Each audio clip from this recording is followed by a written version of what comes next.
Chapter 7. The Home Under the Ground. One of the first things Peter did next day was to measure Wendy and John and Michael for hollow trees. Hook, you remember, had sneered at the boys for thinking they needed a tree apiece. But this was ignorance, for unless your tree fitted you, it was difficult to go up and down, and no two of the boys were quite the same size.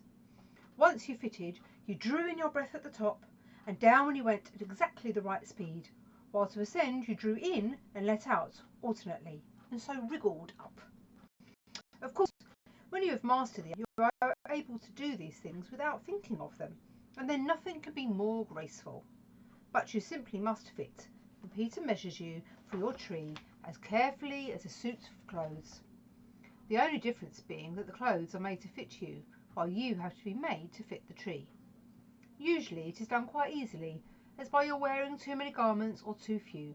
But if you are bumpy in awkward places, or the only available tree is an odd shape, Peter does some things to you, and after that you fit.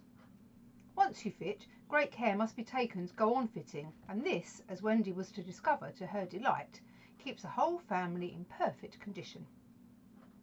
Wendy and Michael fitted their trees at the first try, but John had to be altered a little. After a few days' practice they could go up and down as gaily as buckets in a well. And how ardently they grew to love their home under the ground, especially Wendy. It consisted of one large room, as all houses should do, with a floor in which you could dig if you wanted to go fishing, and in this floor grew stout mushrooms of a charming colour, which was used as stools. A never tree tried hard to grow in the centre of the room, for every morning they sawed the trunk through, level with the floor. By tea time it was always about 2 feet high, and then they put a door on top of it, the whole thus becoming a table. As soon as they cleared away they sawed off the trunk again, and thus there was more room to play. There was an enormous fireplace, which is in almost any part of the room where you cared to light it. And across this Wendy stretched strings, made of fibre, from which she suspended her washing. The bed was tilted against the wall by day, and let down at 6:30, when it filled nearly half the room, and all the boys, except Michael, slept in it, lying like sardines in a tin. There was a strict rule against turning round until one gave the signal, when all turned at once. Michael should have used it also, but Wendy would have a baby, and he was the littlest, and you know what women are, and the short and the long is that he was hung up in a basket. It was rough and simple, unlike what baby bears would have made an underground home in the circumstances. But there was one recess in the wall, no larger than a birdcage, which was the private apartment of Tinker Bell. It could be shut off from the rest of the home by a tiny curtain, which Tink, who was most fastidious, always kept drawn when dressing or undressing. No woman, however large, could have had more exquisite boudoir and bedchamber combined.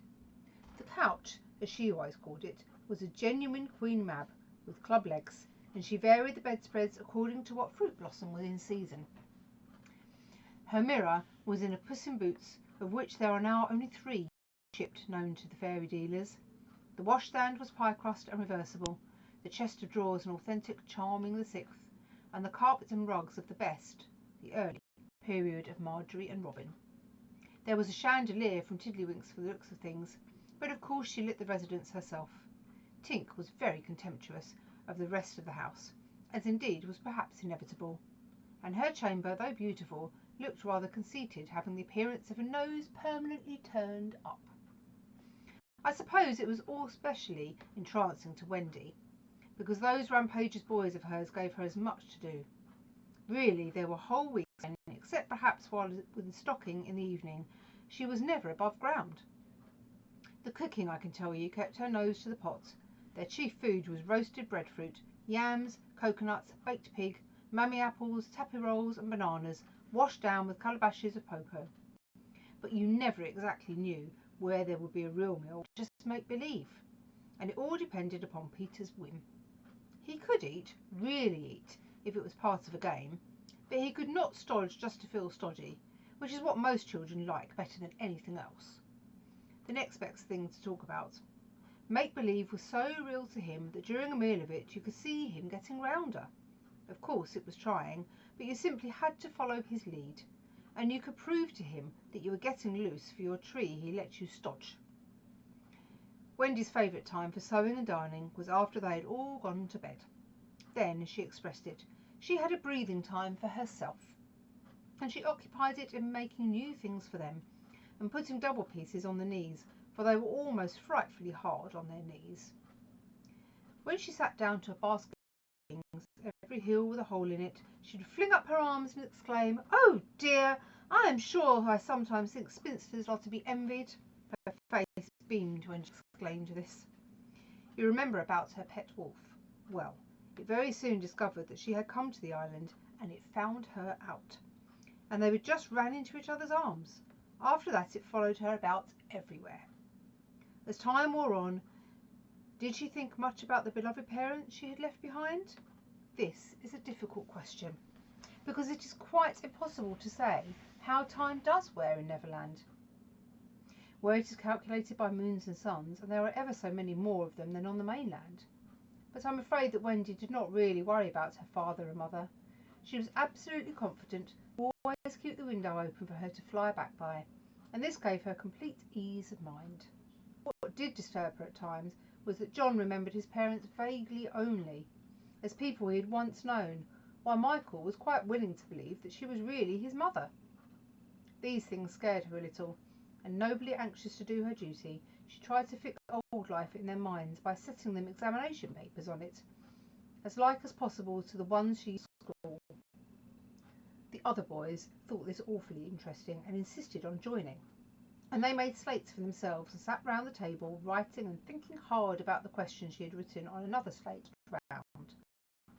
They were the most ordinary questions. What was the colour of Mother's eyes? Which was taller, father or mother? Was Mother blonde or brunette? Answer all 3 questions if possible. A. Write an essay of not less than 40 words on how to spend last holidays, or the characters of father and mother compared. Only one of these to be attempted. Or 1. Describe Mother's laugh.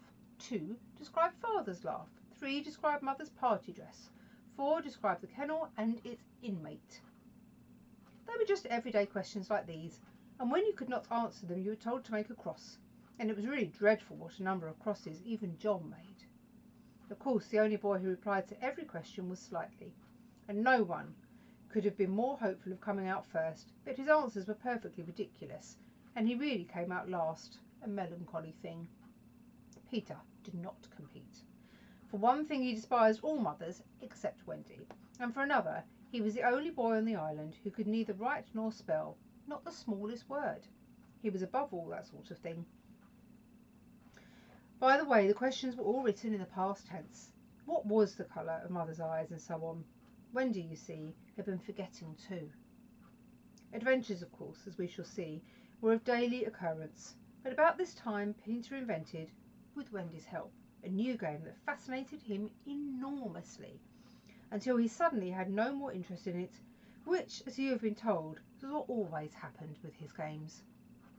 It consisted in pretending not to have adventures, in doing the sort of thing John and Michael had been doing all their lives, sitting on stools, flinging balls in the air, pushing each other, going out for walks and coming back without having killed so much as a grizzly.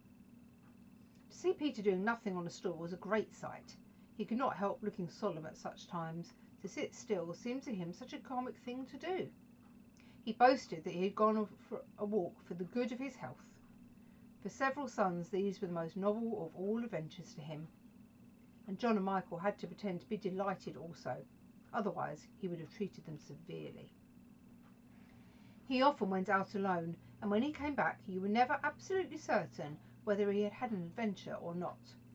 He might have forgotten it so completely that he said nothing about it, and then when you went out you found the body, and on the other hand he might not say a great deal about it, and yet you could not find the body.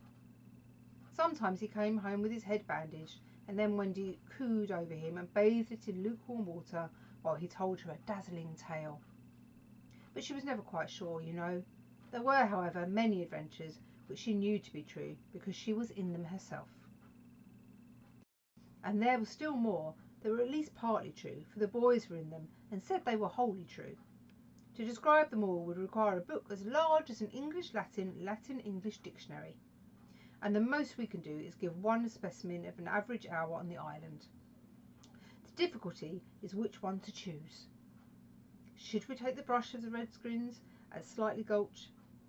It was a sanguinary affair, and especially interesting at showing one of Peter's peculiarities, which was that in the middle of a fight he would suddenly change sides. At the Gulch, when victory was still in the balance, sometimes leaning this way and sometimes that, he called out, "I'm Redskin today. What are you, Tootles?" And Tootles answered, "Redskin. What are you, Nibs?" And Nibs said, "Redskin. What are you, Twin?" And so on. And they were all Redskin, and of course this would have ended the fight had not the real Redskins, fascinated by Peter's methods, agreed to spoil this for that once. And so it all went on again, more fiercely than ever.